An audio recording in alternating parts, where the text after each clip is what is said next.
I am now excited to move the conversation to a discussion with two of our alumni.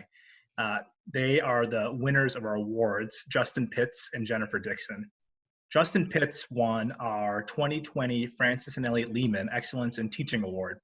Justin teaches Algebra 2 and AP Physics at Rowe-Clark Math Science Academy. Two subjects, by the way, in which I did not do well. My parents can tell you that much.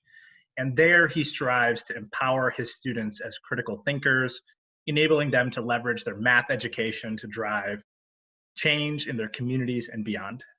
And Jennifer Dixon, the recipient of the 2020 Zell Family Excellence in School Leadership Award.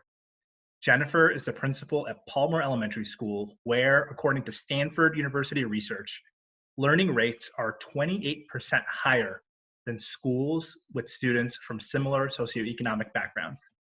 Justin and Jennifer, welcome. And to get us started, we decided to enlist some friends ahead of time to share more about the impact that you've had. We asked some of your students, parents, and colleagues to share a little bit about why you are amazing educators. So let's take a look.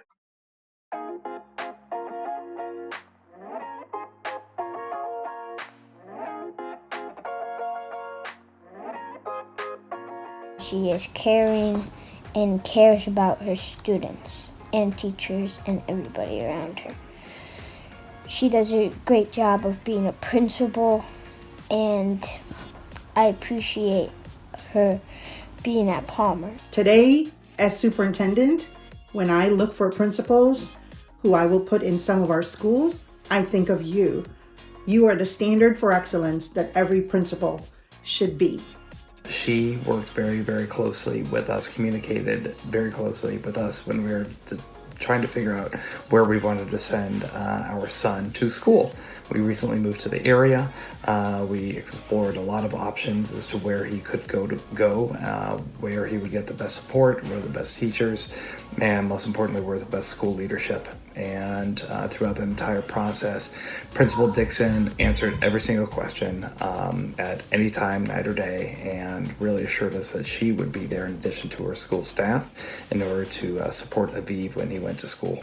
What I like about you, Miss Dixon, is you're always confident, you always carry pride, you're always positive, and you never ever give up. That's what I see in you all the time. You're always happy.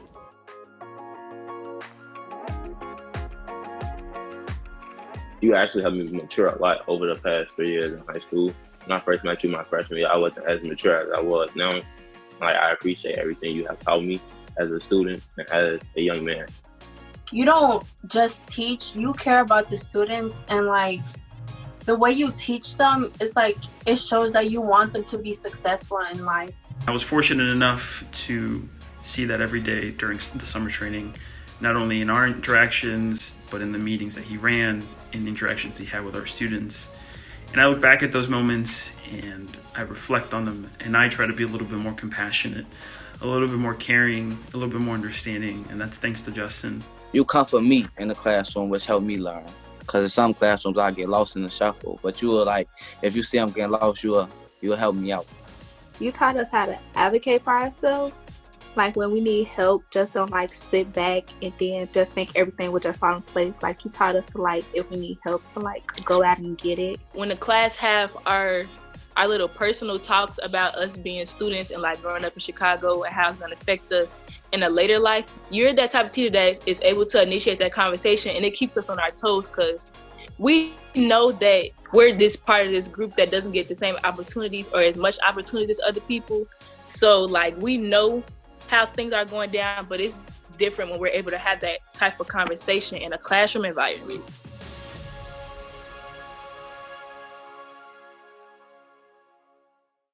Wow. So Justin, Jennifer, we did not show you that video ahead of time. I've seen it a couple times. I see both of you emotional. I get emotional when I watch it. Jennifer, Sophia, she told us what she sees in you, that you're a role model to her as a principal, and that's just so powerful.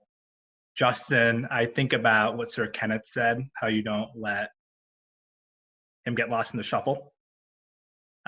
That's incredible, because sometimes too many of our students get lost in the shuffle. And so my sincere gratitude to both of you for everything you do for your students. I've been thinking a lot about this moment in time and how hard the last 6 weeks must have been for the two of you. So Jennifer, I'll start with you. Just bring us into the last 6 weeks. What's your experience been like? Thank you. I can really remember this mix of kind of frantic planning and like complete action mode. But the teachers at Palmer worked like this fine-tuned machine to get packets ready and help all the children collect their belongings. We went through kind of waves after that, parents, students, teachers, and staff, all experiencing different phases of grief and anxiety, really, over the past few weeks. But since it's began, I think a lot about what we've done since then. And what we've done is our best. And we've worked hard to support our families and students. Over 300 Chromebooks were distributed to our students. Over 7,000 meals were prepared and delivered by our super dedicated lunchroom staff, and security guards and our custodians have really worked hard to clean the school from top to bottom. The Palmer teachers jumped right into remote learning with so much grace, and right now we have 600 students speaking over 20 languages enrolled in their remote learning for the year, which is really impressive. The teachers are working tirelessly for incredibly long hours, and at the same time, they have this deep sense of loss for what we've all kind of given up in this transition. When I walk around the school, because I do go back into school every day, their classrooms are kind of frozen in these moments in time. The date is still, I think, March 16th. The date is still written on all of their chalkboards. But we're missing our students greatly, but we have a saying at Palmer, and it's Palmer United as One. And I really think that it's in this time that we're demonstrating the true meaning of that saying. Thanks, Jennifer. You shared a lot about the experience, both the emotions and the work you're doing. And I just, it's hard to put yourself in that place, but thank you. And thanks to your team for everything you do to navigate this time. Justin, how about you? Yeah, it has been an emotional roller coaster. I would be lying if I say that it hadn't. Anyone that knows me knows that I have like a deep love for my kids. And getting to see them on that video was really, really amazing. So thank you for that. I'm a senior advisor to a group of 12 boys. I call them the Pitts Pumpkin Patch, or the Patch for short. And senior year at Rowe-Clark is a really beautiful time. You've worked so hard for 4 years, and you have grad night at Six Flags, and you have senior camp, and you have prom, and you have graduation. And my advisory is my heart and soul. I miss them deeply every single day. We do group FaceTimes though, but it feels like they've been robbed of an experience that so many of them would cherish. I'm so thankful to work at Rowe-Clark. I work amongst incredible educators, so many Teach for America alumni and core members who are so deeply passionate about our mission. Without them, this work wouldn't be possible. And I think, honestly, without them, I wouldn't be here today. Thanks, Justin. And thank you both for sharing so vulnerably and openly about what's hard about this moment, and in addition to everything you're doing. Justin, you were getting at this just now, talking a little bit about the community of Teach for America core members and alumni that you get to work with. Yeah. Of course, no one could predict what we are all going through right now, but we've been doing hard things, as I mentioned earlier, for a long time, long before this pandemic. What about your Teach for America experience would you say most prepared you for how you lead? Yeah, I would definitely say Institute. And for those who are on the call who don't know what Institute is, it's the summer before you become a core member and you're training. And probably when I said Institute, I'm sure a lot of people had shivers just now when they heard that word again. It feels most relevant because similar to Institute, you're you're both leading and following blindly. You wake up some days and you don't know what day it is actually. But you are amongst people who care so much about kids and people who are so devoted and dedicated to hard work. You don't know which way's up, which way's down. And I think that's why it feels most relevant to now. We're all in this together, just like Institute. We know that there's a light at the end of the tunnel, but we also know that the path to that light is getting kids to succeed and getting them prepared to overcome this obstacle.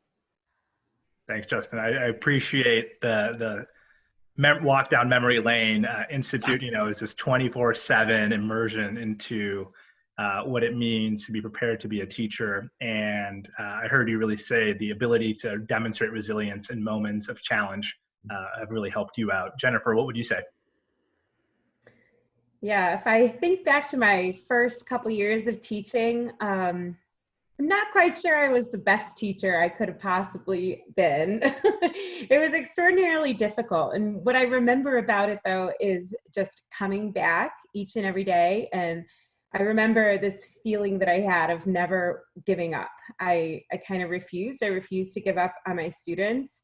I refused to give up on their community. And so I would come back each and every day, no matter how hard the previous day was. And I would reinvent whatever I was doing to kind of make it fit the situation.